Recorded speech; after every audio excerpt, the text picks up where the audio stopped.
Hi everyone, it's Laith Murad, I'm the CMO, and I decided I'd join Dax today, our CEO, to talk a little bit about technology. I come from a long litany, 20 plus years in retail, always asked, shown new technologies, and I thought perhaps I could ask you some questions, talk about what new technologies are out there for retailers, how should independents think about technology. Yep.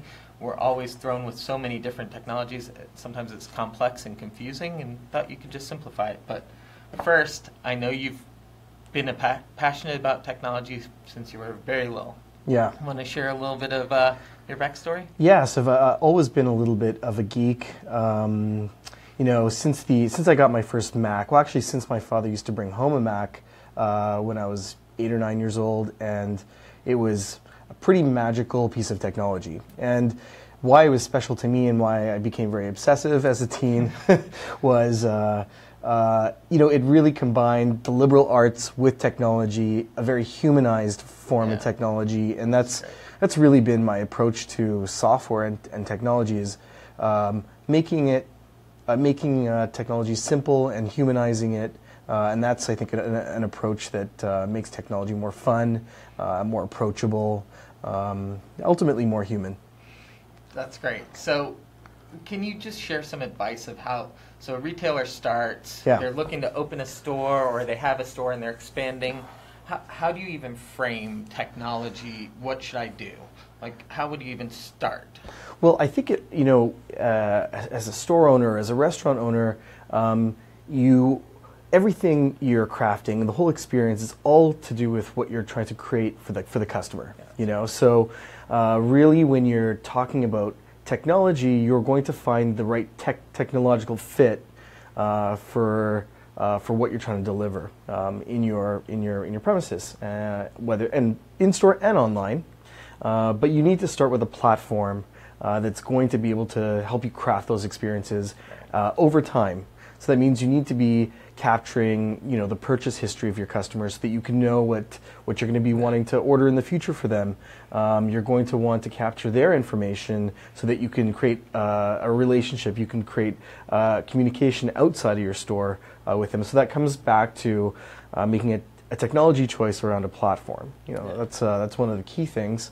And then choosing kind of what you sort of measure as a metric or track, and let that platform and technology kind of guide you to how you evolve. I had an aha moment the other day. So I was out shopping. My oldest daughter wanted some Birkenstocks. Yeah. Second time in that store, and he walked in, introduced, and somehow they got her name.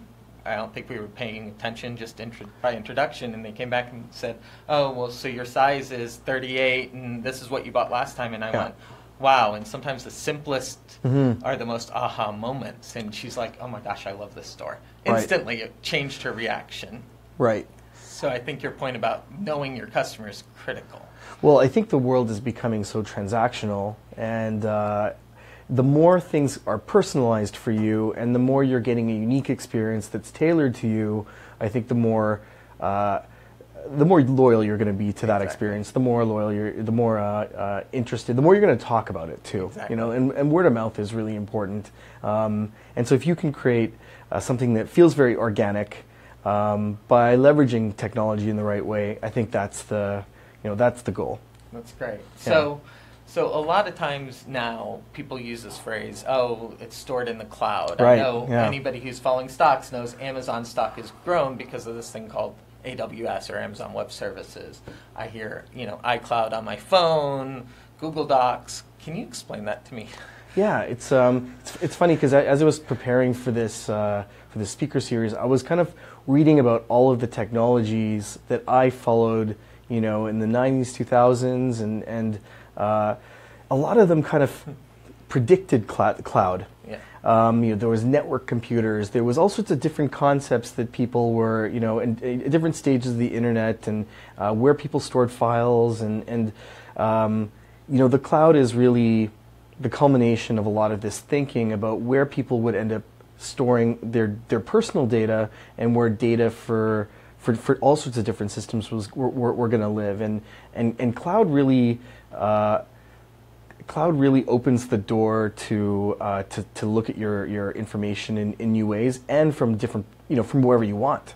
So it brings mobility. You can access your store, your store's account, all your information about your store, all your purchase history, all your customer information from anywhere, because with the cloud you can log in from anywhere with a Wi-Fi connection. You can have accessibility. You can have access to your data, in many different forms and in different places, and you can give access. So what if I'm an independent and I have an opportunity, hey, a pop-up store comes up around the holidays and I want to open a store. I used to have to network and call people or the local cable company. How's this work now? Well, that I think is one of the really that's one of the real agile, flexible things that you're able to do with a cloud-based platform is you can spin up a store without having to go through the hardware piece of setting up servers, setting up the only networking you really need to have is the Wi-Fi connection, and you're good to go. You can provision a store, or we can help you create a pop-up or even set up a second location, and that location or that pop-up's going to inherit all your customer database, all your product database. Obviously, the inventory is going to need to be transferred into that store from wherever it's coming from, or it could be fresh inventory that's received at that store. But you benefit and inherit from all of the systems that all of the data that you've collected already in your cloud. So it really reduces any impairments or any reasons why you shouldn't have it from a technology standpoint. Well, it certainly lets you be way more imaginative with your business and your business model, lets you try new things, and because the data is in the cloud, it can actually help you decide where you're going to do that pop-up. I've got a lot of interest from people in this area. I'm not ready to open a store in this neighborhood, but I'm ready to do pop-ups and keep my brand fresh and interesting by creating some buzz. And that's what we see a lot of our customers doing with cloud, is getting creative and delighting and exciting customers by doing some things that are maybe outside of the box or an experiment with their business. That's great. So the tough question, though, that I know a lot of people want to know is, okay, so how secure is the cloud? Do I have to do anything else? Or if I'm collecting customer data, is it safe? Yeah, I think there are certain benefits to having your data in the cloud. We use the Amazon cloud, or there's the Google cloud and the Microsoft cloud. These cloud systems have lots of security placed around them. Also, we as a cloud vendor invest in security in the communication between, let's say, an iPad in the cloud, or an iPad or the cloud in your browser when you're doing back office. So we invest in making that experience secure. But it's certainly more secure having all your data in a redundant, secure cloud server than perhaps having all your data in a server in your store. If that's stolen and accessed, you lose everything, and it may not be stolen. There may be a fire, there a flood, or even failure without a backup. And so with the cloud, you get backups, you get security. Now, obviously security is always evolving. There's always new threats, but that's a part of what we spend time investing in as a vendor. Yeah. So I have a store. Holidays are coming up in next 3 months. Busy time for retail. Talk to me about how shopping online, picking up in store. I've noticed it as a marketer. Yeah. People are doing more and more. Mm-hmm. How's that work? Or is it a big opportunity from your eyes? And technology-wise, how do you navigate doing that? Well, so I think omni-channel, which is the blending of in-store and online. What we've learned as we're pioneering this technology, and we're seeing how people are using it as we're rolling it out to different customers. And one thing that we know for sure is that the 3D experience of the store is a very unique experience. The customer can experience a brand in 3 dimensions and really be immersed in your ethos, your brand ethos, and that's hard to do on a transactional website. Now certainly you can continue your relationship with that customer online, and if you don't have a relationship with a customer yet, you can be discovered online, through an e-commerce site. and drive people into your store. And that's why pickup in store is really interesting, because foot traffic in 2017, or over the next decade or even further, is going to be, you're going to be discovered, your store's going to be discovered, your inventory is going to be discovered by having this online presence. Right. But you want your customer to take a visit to the store, and I think that there's a high correlation between people having an online presence and a physical presence to that store being visited and people buying online. They like to have that confirmation that there's a real link there, and that they can have 24 access to your brand, and that they can actually be immersed in your store experience. Yeah, I think that's very special. I saw a stat from Google. Yeah. And we work with Google, and they said 1.5 billion users searched for a location online and visited within the physical location within 24 hours. Right, yeah. Which kind of changes the whole mindset of,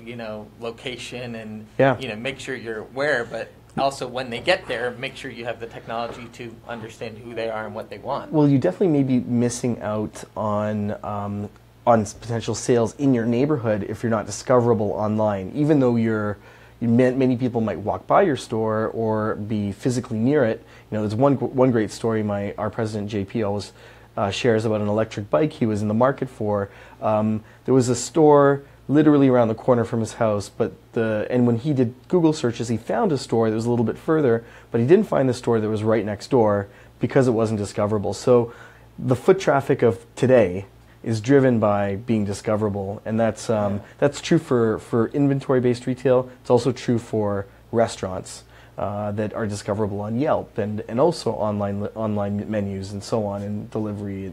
There's the online piece really is a driver for business today. Yeah. Talking to Google, I think a lot of independents make a mistake of they don't get online by making sure their store hours are updated, making sure their map is in the right place, because that's where people go to find it. And I think it's great that they can actually see it and learn and make sure they are discoverable. As well as, I think JP's story is really interesting, because I think they had an overview photo of the store, but it didn't actually say the brands they carried or the types of products they carried. Kind of a missed opportunity, yeah. But I think people are, I think independent retailers are discovering this. They're sharing this information with each other. We do lots of, we've done roundtables over the last year in all the different major cities where we sell, and they're combining some of these concepts together, and letting cloud be kind of that technology engine that lets them try different things and different models, and pick up in store. Driving people into the store is important. So that means, you've got cloud, you've got mobility, you've got access. Yeah.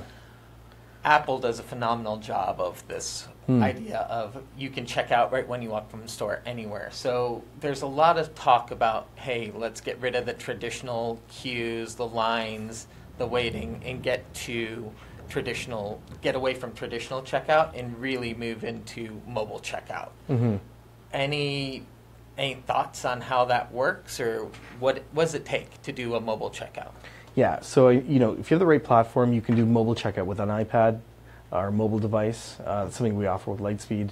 That's when Apple started doing this, and as they opened the Apple stores, they really changed the game at that time in terms of the conversation around retail. Right. There was this talk at the time where Amazon's going to doom all of retail, and then Apple changed the interaction model in the store by having the sale become interactive, and by having engagement and a sales rep, being able to have a conversation with a customer. And I found that, I might have gone in for one item, but I left with probably 4, and it was checked out before I even knew. Yeah. Now, there's other interesting things happening in the stores. There's smart shelves that Amazon is trying, where it's almost like a mini bar kind of experience, where it's so checking you out. That bottle. It's checking you out. Yeah. There's scan with an app as you shop. You're doing your own checkout. But I do like the interactive sale of a mobile checkout and a rep, because that person might have access to the cloud data that lets them personalize that conversation for that customer. Oh, you bought this last time. That's. I think when you're talking about independent retail, boutique retail, that's kind of the experience you want to try. Maybe grocery might be a little different with some of these smart shelves and some of the scan with an app, but for the types of customers that are interested in Lightspeed, that inventory-centric retailers, where the products are special and differentiated, the interactive, I think, checkout is. But you are exploring and keeping up to date on some of these fun things. Well, you want to see what's going on, what people are experimenting with, what verticals they apply to, because not everything applies to every type of inventory, every type of vertical. So yeah. So keep with me on mobility, though, because I think it's really interesting as we hit the holiday season. And I know when I've walked into an independent, a lot of times, there's only 1 or 2 people in the store working. If it's busy, I think retail, and I found this at my prior jobs, people will just put something down because they see a long queue and they'll walk away. Right. So how does that change? Yeah, so there's definitely that element of mobile checkout, which is the line busting. There's that mental hurdle of, oh no, I have to line up, and there's a lot of abandoned carts, in the real world. Store. So that's something that you can add registers, and you can add mobile checkouts, for your high seasons, and because we have data in the cloud, we see kind of 2 really big high seasons, with our customers. There's the summer season. We have a lot of bike customers. That's a real peak season. And then, of course, you've got the holidays, So that might be a good time to have an extra mobile checkout, or an extra 1 or 2. And equip everybody with the ability to have those conversations and have those checkouts happen in real time. Yeah. So I'll date myself a little bit. In mid 2000s, I was working with Sony Store, and we were working on a project called Felica. Well, I don't know who came up with the name, but that's beside the point. It was RFID, and what they were asking was to test the pilot with someone carrying this chip. They'd have a special reader, they'd know who you are and all that. I think people realized that asking customers to do this in the mid-2000s, they didn't have it right. They didn't have the execution. But now it seems to be making a comeback. Everything I read is like RFIDs coming back. Right. How's that working? Well, I think there's 2 elements. 2 elements to RFID, and of course RFID, just the technology and the chips are becoming less expensive, so it's more likely that you're going to deploy it and have an RFID tag on everything that you have in stock. That might have been cost prohibitive, 10 years ago. So yeah, I think it's being applied in new ways, and I think it's you're either tracking what the customer is doing, what they're doing in the store, what they're picking up, and using that information to create better flows in the store, or you're tracking products and what products are being bought together, so that you can properly merchandise in your store, you can properly place things in the store, you can properly reorder. So all of this is more data that you can layer on to transaction activity and customer activity in your store and create a better experience. So I think that's really the end goal of RFID, is to create a better experience. Kind of where we started with this, which was it's not about the tech, and it's about creating something for that customer, and I think. That is ultimately the goal is not to implement RFID; it's to implement experiences. So that's right? that's interesting, because I was reading, and I try to follow retailers and what they're doing. Burberry was doing something really fun with RFID, where they were using, when you went into a dressing room, they were tagging merchandise, which would then. Do you know the story? Yeah. So you can. It will give you suggestions about what things are being bought with that. It will give you some background information about the items. So that's you're trying to create a rich experience for the customer with that product. They've already picked the product because they have some interest, so it just deepens their interest, deepens their excitement, and hopefully you'll be there with a mobile checkout to capture that opportunity. It's funny because in the old days of retail, and I still go back to this, Hermes used to have a leather maker actually in the store. That was the theater of retail. Sure. And here he is hand stitching leather goods. Yes. And now Burberry is going back to that with their product, playing a video of how this coat was made or how the idea came to be. And I think it's interesting they're using tech to almost replicate storytelling.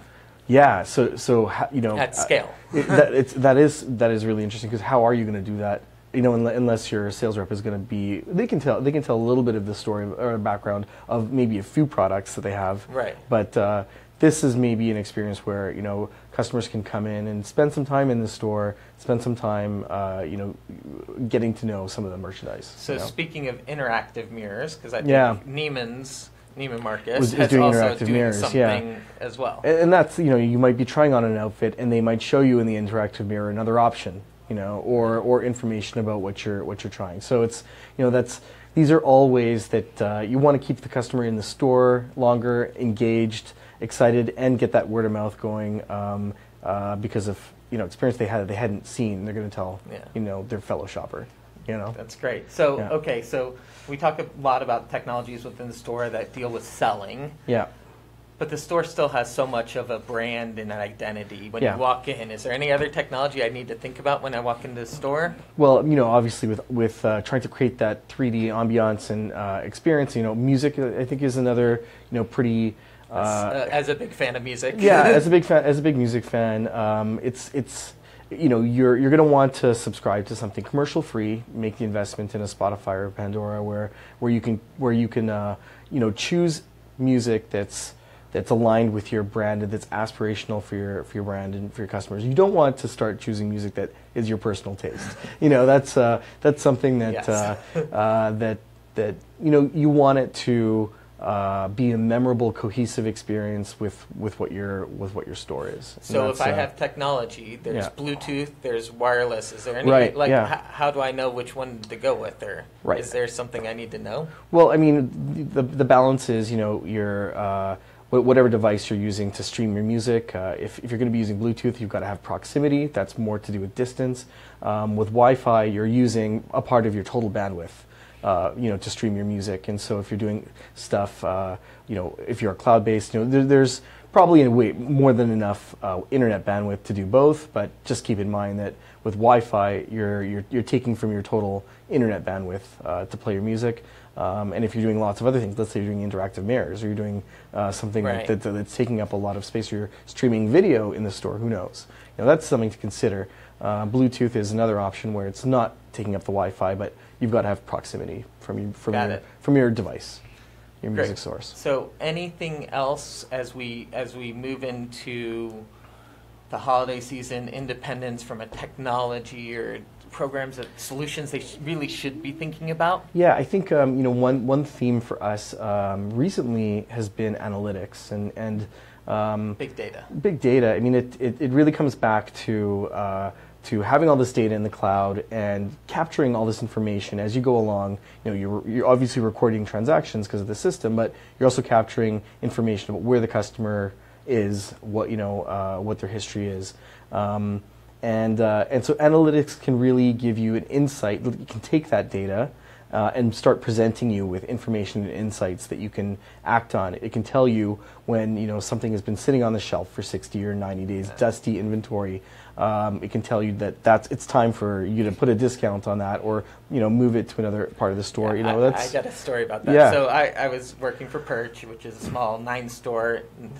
We had a little boutique, and I remember saying, okay, we need to sell that, and being told, oh, that's one of my favorite products. It's the best product. And I looked and finally got to the information that you'd sold one in a year. But it happened to be the personal favorite of the CEO. Yeah. And so no one wanted to discount it or anything, but we had 10 or so on. So that's why you need an analytics engine to, you know, because you can't have a gut feeling to remove about the emotion. To remove the emotion. You can't have a gut feeling about every item in the store. Yeah, you're going to know, maybe you have a really good a gut feeling about certain items, but that can get out of date too, you know.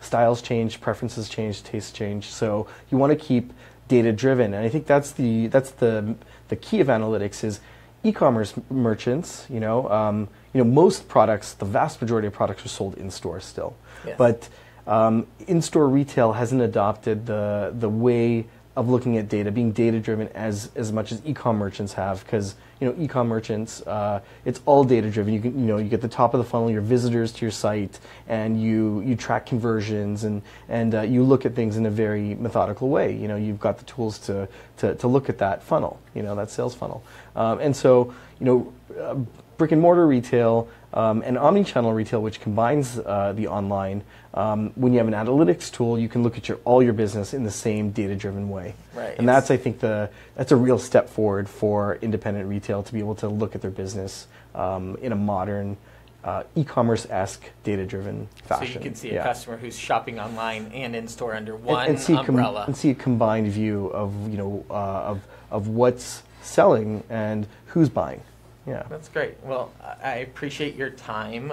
Thank you very much for taking, I know how busy you are, but taking a little step back to really share with some of our independents what's going on in technology and how to really think about it. I don't know if we have any questions. Paul, how do you find out about new technology? That's a great question, Dax. How do you keep up to date? Yeah, so I do a lot of reading online. So I would say that it comes from all of my different news feeds, and I'm subscribing to a lot of different technology sites, whether it's on Facebook or on Twitter and on LinkedIn. And so there's often there's actually technology articles almost coming out from almost every news source. Yeah. It's no longer just the Verges or the TechCrunches or the Voxes or the Pando Dailies that have technology stories. You see technology stories across the spectrum of news media, because technology is an integral part of our lives. So news feeds and subscribing to, I think, some of the best media publications is where I do a lot of my finding of articles. Yeah. Okay, so something I've seen a lot lately has been artificial intelligence. Since you're talking about actually reading a lot of things, I keep reading about augmented reality and artificial intelligence, and I struggle to make sense of it all. And so AI, here, we're in our headquarters here in Montreal, and AI has been a huge story in Montreal for the last for the last couple of years. We're a leader, and so one of the areas where where we have a huge lead, and which I've learned a lot about in the last year, is machine learning. Okay. And that's harnessing the power of AI and applying it to a data set. And so, for example, we could, and we are, integrating machine learning with our analytics product so that our analytics product might be able to come up with a conclusion or an insight. But if you apply machine learning, you can have multiple vectors of information, many dozens of variables incorporated to make predictions. So creating new insights through predictive machine learning, is really the promise of AI for retail. So it means more actionable and deeper insights. So whereas right now you can just get, here's what's happening, AI actually says, and here's what you can do about it. Is that fair? It shows some prediction, and some forecasts. And that's great. So I think that it'll become more and more interesting and more of a tool that'll be very organically incorporated into the way that people look at analytics. Okay. Yeah. So Alina asks, what do you think of Amazon's omni-channel strategy? Because they obviously started e-commerce, they're opening physical stores, they just bought Whole Foods. Any thoughts? I think it's an interesting question. It just goes to show that omni-channel is not easy to do. You've got a technology giant like Amazon, and they just acquired this gigantic, chain of brick and mortar stores. So I think it's the right, and I wrote a Medium post about Amazon and Walmart's moves into omni-channel. Right. What I think is interesting is that they had to acquire their way, and now they have the hard work of actually making online and in-store work together. What's actually exciting for independents, and this is my point of view and coming from the view of the independent, because that's who we work with, is you can use a platform to become omni-channel. You have the agility and the flexibility to sort of adopt an omni-channel system, and giants like Amazon are trying to buy their way in and still have all the work to bring it all together. So it's a validation that omni-channel is valuable and is necessary and is the future. But I think independents can get there today faster. I think it's also a realization of Amazon that the physical world is still alive and well. It's a total validation that the 3D experience is absolutely necessary and has lots of room for innovation if you apply data-driven outlook onto it and apply things like some of the things that we talked about, like smart shelves or RFID or scan by app, or you can or mobile checkout. You can reinvigorate the in-store and bring some of the magic of online in store as well. That's great. Yeah. Well, thank you very much. I don't know that we have other questions.